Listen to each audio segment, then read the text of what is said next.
ভিডিওতে আমরা নবম শ্রেণীর দ্বিতীয় পর্যায়ক্রমিক মূল্যায়নের ভূগোলে ২ নম্বর স্কুলের প্রশ্ন উত্তরগুলো আলোচনা করব। বিভাগ কতে একের আয় পৃথিবী পৃষ্ঠে প্রথম কাল্পনিক অক্ষরেখা দ্রাঘিমা রেখার ধারণা দেন ইরাটোস্থেনিস। ২-তে বলেছে অ্যালুশিয়ান দ্বীপপুঞ্জের কাছে আন্তর্জাতিক তারিখরেখা ৭ ডিগ্রি পশ্চিমে বাঁকানো হয়েছে। ৩-এ বলেছে দুইটি পাতের সংঘর্ষে আল্পস পর্বতের সৃষ্টি হয় আফ্রিকা এবং ইউরেশীয় পাত। ৪-এ বলেছে পেডিমেন্ট সমভূমিতে অনুচ্চ টিলাগুলিকে বলা হয় ইনসেলবার্জ। ৫ কার্স্ট অঞ্চলে ভূমিরূপ পরিবর্তনের মুখ্য ভূমিকা পালন করে কার্বনেশন। ৬ উত্তর পূর্ব ভারতের প্রবেশদ্বার বলা হয় শিলিগুড়িকে। ৭ পশ্চিমী ঝঞ্ঝা লক্ষ্য করা যায় শীতকালে। বিভাগ খতে ২-এর এতে আছে শুদ্ধ অশুদ্ধ বলতে হবে। আইতে দিয়েছে রাশিয়ায় প্রমাণ দ্রাঘিমা রেখার সংখ্যা সর্বাধিক শুদ্ধ। ২-এ বলেছে আবহ বিকারের ফলে চূর্ণ বিচূর্ণ শিলা পর্বতঢালে যখন জমা হয় তখন তাকে ট্যালাস বা স্ক্রি বলে শুদ্ধ। ৩ পশ্চিমবঙ্গের শুষ্কতম জেলা হলো পুরুলিয়া শুদ্ধ। বিতে আছে শূন্যস্থান পূরণ। আইতে ইলুভিয়েশন প্রক্রিয়ায় পদার্থ স্তর থেকে বিস্তরে সঞ্চিত হয়। ২-এ দিয়েছে কৃত্রিম উপগ্রহের মাধ্যমে ভূপৃষ্ঠের কোন স্থানে অক্ষাংশ দ্রাঘিমা বা উচ্চতা নির্ণয়ের পদ্ধতিকে ড্যাশ বলে। তাহলে লিখবে যে কৃত্রিম উপগ্রহের মাধ্যমে ভূপৃষ্ঠের কোন স্থানের অক্ষাংশ দ্রাঘিমাংশ উচ্চতা নির্ণয় পদ্ধতিকে জিপিএস বলে। ৩-এ বলেছে হটস্পট দিয়ে ম্যাগমার ঊর্ধ্বমুখী প্রবাহকে প্লিউম বলে।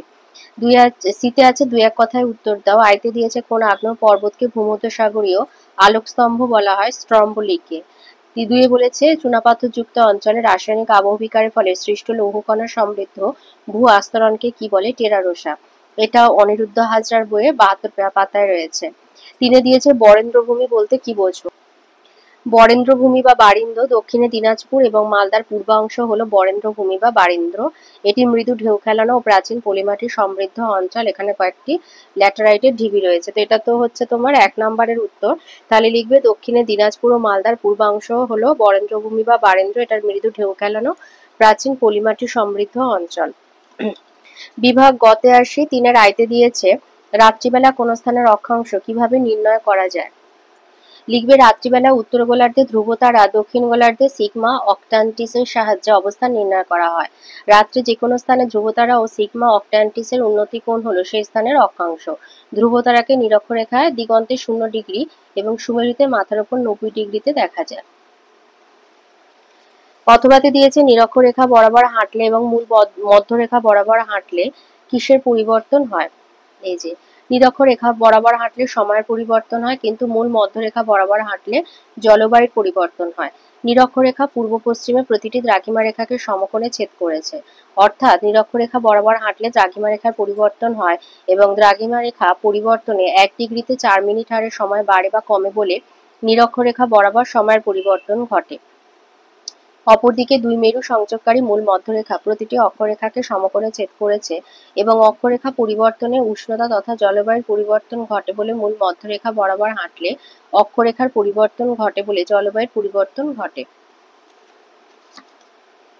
২ বলেছে গিরিজনী আলোড়ন কাকে বলে।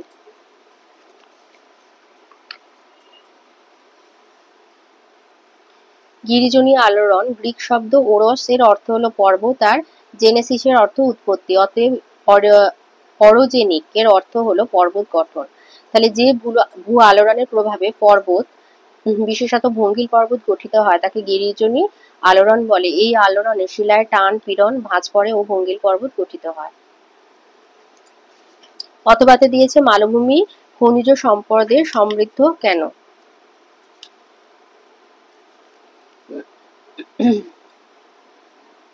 এই যে মালভূমি কেন খনিজ সমৃদ্ধ। অধিকাংশ মালভূমি পর্বত বেষ্টিত বাদে প্রাচীন আগ্নেয় এবং রূপান্তরিত শিলা দিয়ে গঠিত, বিশেষ করে সিল্ট মালভূমি। প্রাচীন শিলাস্তরে বিভিন্ন মূল্যবান খনিজ যেমন কয়লা, লোহা, ম্যাঙ্গানিজ, বক্সাইট, সোনা, রূপা, হিরে, টাংস্টেন, দস্তা, তামা প্রভৃতি সঞ্চিত থাকে। তাই দেখা যায় ভারতের ছোটনাগপুর যেটাকে বলা হয় ভারতের খনিজ ভাণ্ডার, পশ্চিম অস্ট্রেলিয়া মালভূমি, ব্রাজিল মালভূমি, দক্ষিণ আফ্রিকার শিল্ড, কানাডীয় শিল্ড অত্যন্ত খনিজ সমৃদ্ধ। ৩-তে বলেছে থর মরুভূমি অঞ্চলের অধিবাসীরা বিকেলে গোলাগুলির শব্দ শোনে কেন। এই যে মরুভূমিতে বন্দুকের গুলি ছোড়ার আওয়াজ হয় কেন? উষ্ণ মরুভূমি অঞ্চলে দিনে প্রচন্ড উত্তাপ এবং রাতে অধিক শীতলতা থাকে, তাই বিভিন্ন খনিজের তাপ গ্রহণ ও বিকিরণের মধ্যে তারতম্য এখানে সর্বাধিক হয়। এতে শিলার মধ্যে হঠাৎ সর্বাধিক পীড়ন দেখা যায় এবং পীড়নের মাত্রা নির্দিষ্ট সীমা অতিক্রম করলে শিলাটি বন্দুকের গুলি ছোড়ার মতো আওয়াজ করে ফাটে। সেই জন্য থর মরুভূমি অঞ্চলের অধিবাসীরা বিকেলে গোলাগুলির শব্দ শোনে। অথবাতে দিয়েছে তুহিন খণ্ডীকরণ কি? এখান থেকে লিখবে যে যে যান্ত্রিক আবহবিকার প্রক্রিয়ায় হিমশীতল অঞ্চলে শিলা ফাটলের মধ্যেকার জল বরফে পরিণত হয়ে প্রবল চাপ সৃষ্টি করে শিলা ফেটে গিয়ে কোণযুক্ত শিলাখণ্ডে পরিণত হয় তাকে তুষার আবহবিকার বা তুহিন খণ্ডীকরণ বলে। 4 দিয়েছে 3 বিঘা করিডোর কি? 3 বিঘা করিডোর লিখবে কোচবিহার জেলার মেখলিগঞ্জ কুচলিবাড়ি অঞ্চলের 3 বিঘা জমি বাংলাদেশের দহগ্রাম ও পানবাড়ি ছিটমহলের মধ্যে যাতায়াতের জন্য ভারত সরকার 1992 সালে বাংলাদেশকে লিজ দিয়েছে। এই সংকীর্ণ একফালি জমি 3 বিঘা করিডোর নামে পরিচিত। অথবাতে দিয়েছে পর্জল মাটির 2টি বৈশিষ্ট্য লেখো। এই হচ্ছে পর্জাল মাটি, এই হচ্ছে বৈশিষ্ট্য। তো দুটো বৈশিষ্ট্য চেয়েছে, লিখবে এই মাটি জৈব দ্রব্য আর বালি সমৃদ্ধ, অম্লধর্মী, পিএইচ এর মান 5। আর 2 হচ্ছে উপরিস্তরের বালির আধিক্যের জন্য ধূসর রঙের হয়, কখনো বা হালকা বাদামি রঙের হয়। এছাড়া বলেছে এটি জৈব পদার্থে সমৃদ্ধ হলেও খনিজ দ্রব্য বিশেষ থাকে না, অনুর্বর। আর 4 হচ্ছে খাড়া ঢালের সৃষ্টি হওয়ায় মাটির স্তর খুব পাতলা ও নুড়ি পাথরে পূর্ণ। 5 মাটির ধৌত ক্ষয় এবং ধস প্রবণতা অনেক বেশি। এবারে আসে বিভাগ ঘতে দিয়েছে আয়তে বলেছে পৃথিবীর বিভিন্ন তাপ বলয়ের সম্বন্ধে লেখো। এখান থেকে লিখবে যে অক্ষাংশের ভিত্তিতে তাপ বলয়ের শনাক্তকরণ। পৃথিবী উপগোলক হওয়ায় নিরক্ষরেখায় সূর্যরশ্মি লম্বভাবে পড়ে এবং নিরক্ষরেখা থেকে উত্তর ও দক্ষিণে পতন কোণ তির্যক থেকে অতি তির্যক হতে থাকে। ফলে উভয় গোলার্ধে অক্ষাংশের মান বাড়ার সাথে সাথে উষ্ণতাও কমতে থাকে। অক্ষাংশের উপর ভিত্তি করে পৃথিবীকে 3টি তাপমণ্ডলে ভাগ করা হয়। এক হচ্ছে উষ্ণমণ্ডল, নিরক্ষরেখাকে মাঝখানে রেখে উভয় গোলার্ধে কর্কট ক্রান্তি ও মকর ক্রান্তি রেখার মধ্যবর্তী অঞ্চল মানে 0 থেকে 23.5 ডিগ্রি উত্তর বা দক্ষিণ। উষ্ণতা সারা বছর খুব বেশি থাকে বলে এটি উষ্ণমণ্ডল। কেন হয়? ক হচ্ছে 1 নম্বর পয়েন্ট, সূর্যের উত্তরায়ণ ও দক্ষিণায়নের সীমা থাকে এই অঞ্চলের মধ্যে। 2, এই অঞ্চলে সারা বছর দিন রাত্রির দৈর্ঘ্য যেমন সমান প্রায় তেমনই সূর্যরশ্মির গড় পতন কোণও সারা বছর থাকে লম্ব, ফলে উষ্ণতাও বেশি। এখানে গড় তাপমাত্রা থাকে প্রায় 27 ডিগ্রি সেলসিয়াস। 2 হচ্ছে নাতিশীতোষ্ণ মণ্ডল, উত্তর গোলার্ধে কর্কট ক্রান্তি থেকে সুমেরু বৃত্ত মানে 23.5 ডিগ্রি উত্তর থেকে 66.5 ডিগ্রি দক্ষিণ এবং দক্ষিণ গোলার্ধে মকর ক্রান্তি রেখে কুমেরু বৃত্তের মধ্যবর্তী অঞ্চল মানে 23.5 ডিগ্রি দক্ষিণ থেকে 66.5 ডিগ্রি দক্ষিণ। উষ্ণতা মাঝারি বলে এটি নাতিশীতোষ্ণ মণ্ডল। উত্তর গোলার্ধে এটি উত্তর নাতিশীতোষ্ণ মণ্ডল আর দক্ষিণ গোলার্ধে এটি দক্ষিণ নাতিশীতোষ্ণ মণ্ডল নামে পরিচিত। কেন হয়? 1 হচ্ছে এই অংশে দিন রাত্রির দৈর্ঘ্যের হেরফের বেশ বেশি। 2, সূর্যের উত্তরায়ণ আর দক্ষিণায়নের কারণে সূর্যরশ্মি কখনো সামান্য লম্ব, বেশিরভাগ সময় তির্যক এবং কিছুটা সময় অতি তির্যক বলে সারা বছর গড় তাপমাত্রা মাঝারি বা নাতিশীতোষ্ণ থাকে। এখানে উষ্ণতা থাকে বছরে 0 থেকে 27 ডিগ্রি সেলসিয়াসের মধ্যে। হিমমণ্ডল উভয় গোলার্ধে সুমেরু বৃত্ত আর কুমেরু বৃত্ত থেকে উভয় মেরু পর্যন্ত অঞ্চলে 66.5 ডিগ্রি উত্তর থেকে 90 ডিগ্রি উত্তর বা দক্ষিণ। উষ্ণতা সারা বছর প্রায় হিমাঙ্কের নিচে থাকে বলে এটি হিমমণ্ডল। কেন হয়? এখানে 1 হচ্ছে এখানে দিন ও রাতের দৈর্ঘ্যের ফারাক খুব বেশি। বেশ কিছু স্থানে একটানা প্রায় 6 মাস সূর্যকে দেখাই যায় না। 2, বাকি 6 মাস সূর্য থাকলেও সূর্যরশ্মির পতন কোণ এত তির্যক যে ভূপৃষ্ঠ ও বায়ুমণ্ডল গরম হতে পারে না, ফলে সারা বছর অঞ্চলটি বরফে ঢাকা থাকে। এখানে তাপমাত্রা প্রায় সারা বছর হিমাঙ্কের অনেকটা নিচে থাকে। অথবাতে দিয়েছে আন্তর্জাতিক তারিখ রেখাকে কেন মাঝে মাঝে বাঁকানো হয়েছে।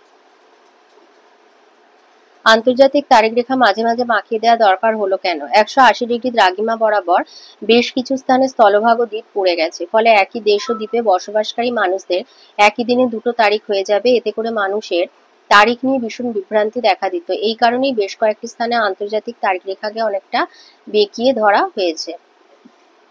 82 বলেছে আবহবিকার এবং ক্ষয়ীভবনের পার্থক্য লেখো। আবহবিকার ও ক্ষয়ীভবনের পার্থক্য বিষয় হচ্ছে আবহাওয়ার বিভিন্ন উপাদানের সাহায্যে যান্ত্রিক ও রাসায়নিক পদ্ধতিতে শিলাস্তরে চূর্ণ বিচূর্ণ আর বিয়োজিত হওয়া হলো আবহবিকার, আর বিভিন্ন প্রাকৃতিক শক্তির মাধ্যমে আবহবিকারগ্রস্ত পদার্থের অপসারণ হলো ক্ষয়ীভবন।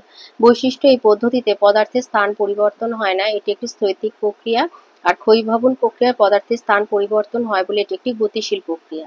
আবহবিকারের উপাদান হচ্ছে উষ্ণতা, বায়ুর উষ্ণতা, আর্দ্রতা, বৃষ্টিপাত, বায়ুমণ্ডলের বিভিন্ন গ্যাস এতে অংশগ্রহণ করে। আর ক্ষয়ীভবনের উপাদান হচ্ছে নদী, বায়ু, হিমবাহ, সমুদ্র তরঙ্গ প্রভৃতি প্রাকৃতিক শক্তি এতে অংশগ্রহণ করে।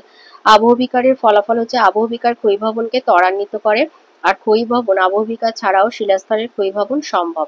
প্রভাব আবহবিকার প্রক্রিয়ায় ভূমিরূপের পরিবর্তন হয় ধীরে ধীরে, আর ক্ষয়ীভবনের মাধ্যমে ভূমিরূপের পরিবর্তন হয় দ্রুত। অথবাতে আছে পশ্চিমবঙ্গের জলবায়ুতে মৌসুমী বায়ুর প্রভাব লেখো। এটা অনিরুদ্ধ হাজরা আর যুধিষ্ঠির হাজরা এই বইটা থেকে দিচ্ছে এখানে। লিখবে কর্কটক্রান্তি রেখা পশ্চিমবঙ্গের মধ্যভাগ দিয়ে পূর্ব পশ্চিমে প্রসারিত। জলবায়ুর বেশিরভাগ উপাদান মৌসুমী বায়ু দ্বারা নিয়ন্ত্রিত। পশ্চিমবঙ্গের জলবায়ুকে ক্রান্তীয় মৌসুমী প্রকৃতির জলবায়ু বলে। পশ্চিমবঙ্গের জলবায়ুর উপর মৌসুমী বায়ুর প্রভাব এক হচ্ছে বৃষ্টিপাত। মোট বৃষ্টিপাতের প্রায় 90% পশ্চিমবঙ্গে দক্ষিণ পশ্চিম মৌসুমী বায়ুর প্রভাবে ঘটে। স্থলভাগের ওপর দিয়ে প্রবাহিত প্রত্যাবর্তনকারী উত্তর পূর্ব মৌসুমী বায়ু প্রবাহের সময় পশ্চিমবঙ্গে বৃষ্টিহীন শুষ্ক জলবায়ু বিরাজ করে। উষ্ণতা জুনের দ্বিতীয় সপ্তাহে প্রচণ্ড উষ্ণ গ্রীষ্মে দক্ষিণ পশ্চিম মৌসুমী বায়ু প্রবেশের কারণে পশ্চিমবঙ্গে বৃষ্টি হয়। মৌসুমী বৃষ্টিপাত দ্বারা তৎক্ষণাৎ পশ্চিমবঙ্গে 5 থেকে 10 ডিগ্রি সেলসিয়াস উষ্ণতা হ্রাস পায়। ঋতু পরিবর্তন, সূর্যের আপাত পরিক্রমণ এবং মৌসুমী বায়ুর আগমন, যেটাকে বলে দক্ষিণ পশ্চিম মৌসুমী বায়ু। আর মৌসুমের প্রত্যাগমন হচ্ছে উত্তর পূর্ব মৌসুমী বায়ু। এর ভিত্তি করে পশ্চিমবঙ্গের জলবায়ুকে 4টে ঋতুতে ভাগ করা হয়। গ্রীষ্মকাল দক্ষিণ পশ্চিম মৌসুমী বায়ুর আগমনের ঠিক আগের সময়, বর্ষাকাল দক্ষিণ পশ্চিম মৌসুমী বায়ুর প্রবাহকাল, শরৎকাল দক্ষিণ পশ্চিম মৌসুমী বায়ুর প্রত্যাবর্তনকাল, আর শীতকাল হচ্ছে উত্তর পূর্ব মৌসুমী বায়ুর প্রবাহকাল। বায়ুপ্রবাহ স্থলভাগে নিম্নচাপ আর জলভাগে উচ্চচাপ বিরাজ করায় এপ্রিল থেকে আগস্ট মাসে দক্ষিণ পশ্চিম দিক থেকে বায়ু প্রবাহিত হয়। 15ই অক্টোবরের পর জলভাগে নিম্নচাপ, স্থলভাগে উচ্চচাপ বিরাজ করায় উত্তর পূর্ব দিক থেকে বায়ু প্রবাহিত হয়। আর্দ্র গ্রীষ্ম আর শুষ্ক শীতকাল দক্ষিণ পশ্চিম মৌসুমী বায়ুর উৎপত্তিস্থল ও প্রবাহ পথ জলভাগ। তাই গ্রীষ্মে জলীয় বাষ্পপূর্ণ আর্দ্র মৌসুমী বায়ু পশ্চিমবঙ্গে প্রচুর বৃষ্টিপাত ঘটায়। অপরদিকে শীতে উৎপত্তিস্থল ও প্রবাহ পথ স্থলভাগ হওয়ায় উত্তর পূর্ব মৌসুমী বায়ু প্রবাহকালে পশ্চিমবঙ্গ শুষ্ক থাকে। অসম বৃষ্টিপাত দক্ষিণ পশ্চিম মৌসুমী বায়ু দ্বারা পশ্চিমবঙ্গে বৃষ্টিপাতের পরিমাণ এবং বণ্টন নির্ধারিত হয়। পশ্চিমবঙ্গের উত্তরে হিমালয় পর্বত ছাড়া মৌসুমী বায়ু প্রবাহপথে বাধা দেওয়ার মতো কোনো পর্বত দক্ষিণবঙ্গে নেই।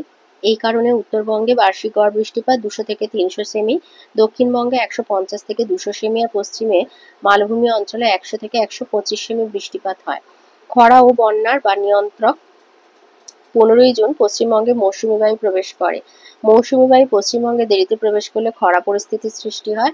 আবার মৌসুমী বায়ু পশ্চিমবঙ্গে দ্রুত প্রবেশ করলে অধিক বৃষ্টিপাতে বন্যা সৃষ্টি হয়। 2020 সালের আমফান ঝড়ের তাণ্ডবে উত্তর ও দক্ষিণ 24 পরগনায় উপকূলীয় অঞ্চলে বাঁধ ভেঙে প্লাবন ঘটেছে। ভিন্ন কৃষি পদ্ধতি, হিমালয় পর্বতে বাধা পেয়ে মৌসুমী বায়ু প্রচুর বৃষ্টিপাত ঘটায়। অধিক বৃষ্টিপাতের জন্য পর্বত ঢালে চা, কমলালেবুর চাষ হয়। সমভূমিতে মাঝারি বৃষ্টিপাতে ধান চাষ হয়। মালভূমি অঞ্চলে কম বৃষ্টিপাতে গম ও রবি শস্যের চাষ হয়। 3 নম্বর প্রশ্ন বলেছে লাভা মালভূমি আর পর্বত বেষ্টিত মালভূমি সম্বন্ধে উদাহরণ সহ লেখো। তো আগে আছে লাভা মালভূমি। উৎপত্তি হচ্ছে বিদার অগ্নুদ্গমের মাধ্যমে ভূ অভ্যন্তরীণ ম্যাগমা ভূপৃষ্ঠে বেরিয়ে এসে বিশাল অঞ্চল জুড়ে ছড়িয়ে পড়ে এবং ক্রমশ ঠান্ডা ও কঠিন হয়ে জমাট বাঁধে। এইভাবে কয়েকবার লাভা উদগীরণ ও তা জমাট বাঁধার কারণে সমগ্র অঞ্চলটি মালভূমিতে পরিণত হয়। এটি হচ্ছে লাভা মালভূমি বা আগ্নেয় মালভূমি বা সঞ্চয়জাত মালভূমি। বৈশিষ্ট্য বা বিশেষত্ব হচ্ছে, এক হলো মালভূমি বিস্তৃত এবং আকৃতি চ্যাপ্টা, এখানকার পাহাড় ও পর্বতের মাথাগুলিও চ্যাপ্টা হয়। 2, অসম ক্ষয়কাজের ফলে সিঁড়ি বা ধাপ সৃষ্টি হয়েছে। 3, প্রধানত ব্যাসল্ট বা অ্যাম্বিবোলাইট শিলা দ্বারা এই মালভূমি গঠিত। 4, মহাদেশের অভ্যন্তরে এই মালভূমিগুলি গড়ে উঠেছে। উদাহরণ হচ্ছে ভারতের ডেকান ট্রাপ, আফ্রিকার ইথিওপিয়া উচ্চভূমি, উত্তর আমেরিকার স্নেক ও কলম্বিয়া মালভূমি, পেরুর আলটিপ্লানো, অস্ট্রেলিয়ার কিম্বারলে, আয়ারল্যান্ডের অন্ট্রিম প্রভৃতি হলো লাভা গঠিত মালভূমির উদাহরণ। ওর সাথে আছে পর্বত বেষ্টিত মালভূমি। লিখবে যে মালভূমিগুলি পর্বত, বিশেষ করে নবীন ভঙ্গিল পর্বত দিয়ে ঘেরা, সেগুলি হচ্ছে পর্বত বেষ্টিত মালভূমি। গিরিজনী প্রক্রিয়ায় পাতগুলির চাপে মহীখাত থেকে ভঙ্গিল পর্বতের উত্থান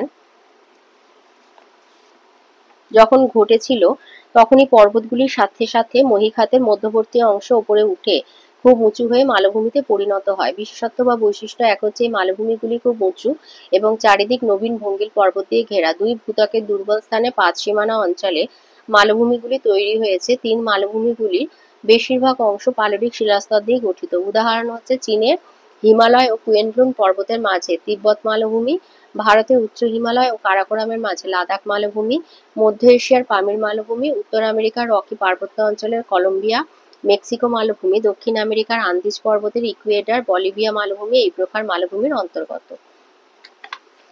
ওর সাথে অথবাতে রয়েছে মৃত্তিকা ক্ষয়ের কারণগুলি লেখুন। অগ্নিভবন কি? মৃত্তিকা ক্ষয়ের কারণ এক হচ্ছে বনভূমি ধ্বংস। মাটি ক্ষয়ের মূল কারণ এটি। গাছের শিকড় মাটিকে আঁকড়ে ধরে রাখে, তাই গাছ কেটে ফেললে মাটি ধুয়ে বেরিয়ে যাবে। উত্তর পূর্ব ভারতে ঝুম চাষের কারণে মাটি ক্ষয় খুব বেশি হয়। দুই হচ্ছে অধিক পশুচারণ। পাহাড়ের ঢালে ক্রমাগত পশুচারণে ঘাস কমে যায়, ফলে বৃষ্টির ফোঁটা সরাসরি মাটিতে পড়ে আর জলপ্রবাহে মাটি ধুয়ে যায়। তিন, অবৈজ্ঞানিক প্রথায় চাষ। প্রাচীন পদ্ধতিতে চাষের কারণে মাটির ক্ষয় হয়। ঝুম চাষ তাই খুবই ক্ষতিকারক। চার, বন্যা ও প্রবল বৃষ্টি। বড় বড় বৃষ্টির ফোঁটা প্রবলভাবে পড়লে মাটি আলগা হয় এবং জলের সাহায্যে ধুয়ে যায়। বন্যার জল মাটির অপসারণ ঘটায়। এটা হচ্ছে মৃত্তিকা ক্ষয়ের কারণ। আর ওর সাথে রয়েছে অগ্নিভবন কি? লিখবে আবহবিকার পুঞ্জিত ক্ষয়, ক্ষয়কারী শক্তিসমূহ যেমন হচ্ছে নদী, বায়ু, হিমবাহ, সমুদ্র তরঙ্গ প্রভৃতির সম্মিলিত কাজের ফলে ভূপৃষ্ঠের উঁচু অংশ ধীরে ধীরে ক্ষয়ের ফলে পদার্থের অপসারণে নিচের শিলা উন্মুক্ত হওয়া এবং ভূমির উচ্চতার হ্রাসকে বলা হয় অগ্নিভবন। অগ্নিভবন হচ্ছে আবহবিকার প্লাস পুঞ্জিত ক্ষয় প্লাস ক্ষয়ীভবন। চারে দিয়েছে প্রত্যেকটি সিল্ড অঞ্চল মালভূমি, কিন্তু প্রতিটি মালভূমি সিল্ড অঞ্চল নয়। ব্যাখ্যা করো।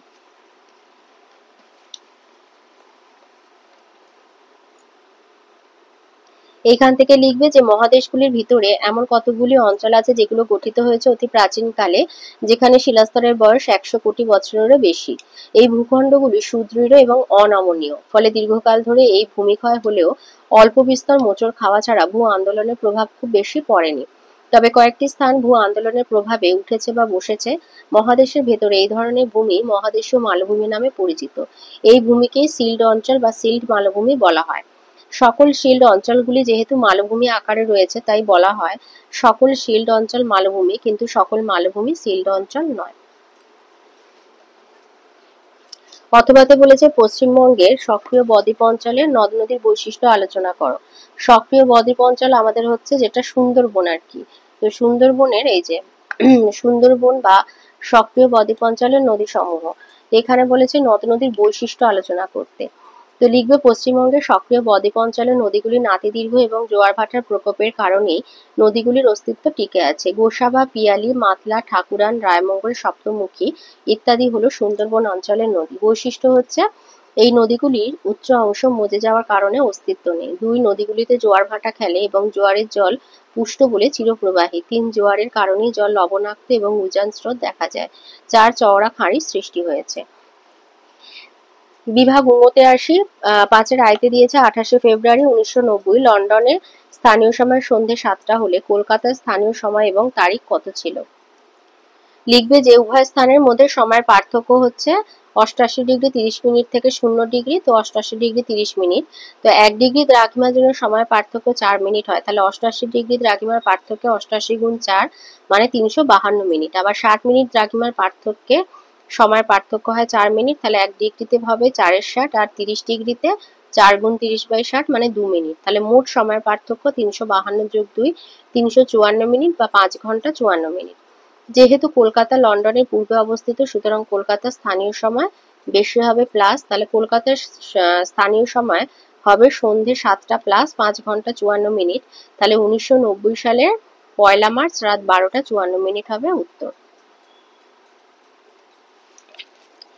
দুইতে দিয়েছে তাপের তারতম্যজনিত যান্ত্রিক আবহবিকারে বিভিন্ন প্রক্রিয়াগুলি চিত্রসহ আলোচনা করো। যান্ত্রিক আবহবিকারে বিভিন্ন প্রক্রিয়া এক হচ্ছে দৈনিক আর বার্ষিক উষ্ণতার পার্থক্যজনিত কারণে যান্ত্রিক আবহবিকার বিভিন্নভাবে ঘটে। একটা হচ্ছে প্রস্তর চাই খণ্ডীকরণ। এই দুটো ছবি দেবে। সমান্তরাল বা সমকোণী ফাটলের সাহায্যে একটি বড় শিলাখণ্ড বা শিলাস্তর বিভিন্ন খণ্ডে পরিণত হওয়া হলো প্রস্তরচ্ছায় খণ্ডীকরণ বা প্রস্তরচ্ছায় বিচ্ছিন্নকরণ। এই আবহবিকারে সৃষ্ট খণ্ডগুলো এক একটি জ্যামিতিক আকার নেয়। কিভাবে ঘটে? শিলা হচ্ছে তাপের কুপরিবাহী। দিনের বেলা বেশি উষ্ণতায় শিলার উপরের স্তর প্রসারিত হয়, রাত্রে উষ্ণতা কমে যাওয়ায় তাপ বিকিরণে ওই অংশ সংকুচিত হয়। কিন্তু শিলার ভিতর অংশে তাপ প্রবেশ করে না বলে সংকোচন ও প্রসারণ ঘটে না। এইভাবে অসম সংকোচন ও প্রসারণে শিলাস্তরে পীড়নের সৃষ্টি হয় এবং পীড়নের নির্দিষ্ট মান অতিক্রম করলে শিলায় অসংখ্য উলম্ব, সমান্তরাল ও সমকোণী ফাটল তৈরি হয়। এই ফাটলগুলি পরবর্তী সময়ে একটু একটু করে বাড়তে থাকে। এক সময় ফাটল বরাবর বিভিন্ন আকৃতির টুকরো খণ্ড বেরিয়ে আসে। কোন শিলায় ঘটে? মরুভূমি অঞ্চলে গ্রানাইট আর কোয়ার্টজাইট শিলায় প্রস্তরচ্ছায় খণ্ডীকরণ প্রক্রিয়া ঘটে, আর শুষ্ক অঞ্চলে চুনাপাথরে এই প্রক্রিয়া দেখা যেতে পারে।